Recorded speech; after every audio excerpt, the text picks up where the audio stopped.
Having looked at the parts, let's take a look at some of the top games produced by other GameCrafter users. Click on the Shop button and then scroll down. Featured games are games that people have basically paid to have advertised. What's hot is what's recently sold. Newest games is what's gone up recently. But best-selling and staff picks are going to be the ones that are really successful. So we're just going to take a look at a couple of them, and I encourage you to go and do this yourself.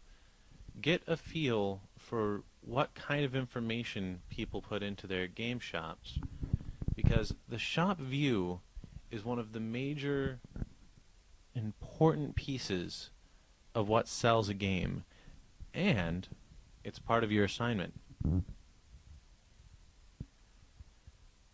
This one, Hackers and Agents, is part of a larger series. You'll find that a lot on the GameCrafter.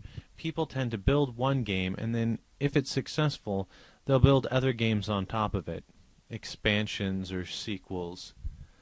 As you can see, there's cost, time to play, number of players, and a recommended minimum age. With the GameCrafter, you can only recommend 12 or 18. You can't go under 12 because there are laws limiting who can market to young children.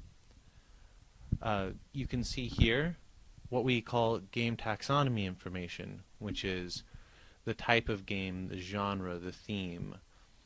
This has some basis, but in a lot of cases it's opinion. It's best fit rather than a strict rule of what applies. You'll also have seen some cool stuff in an introduction snippet of information. This slideshow is what they call action shots, and it tends to be shots of the actual game or pieces.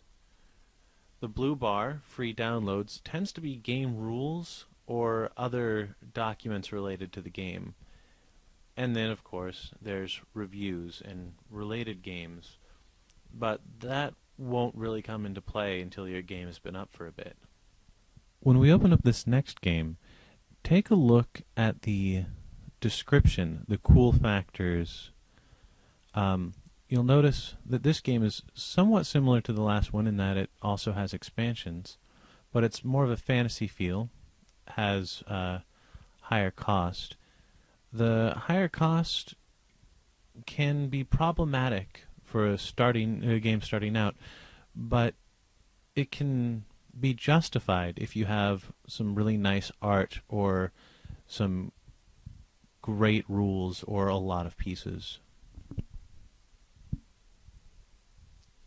So go ahead and take a look at some pages on your own, and then come back to the next video.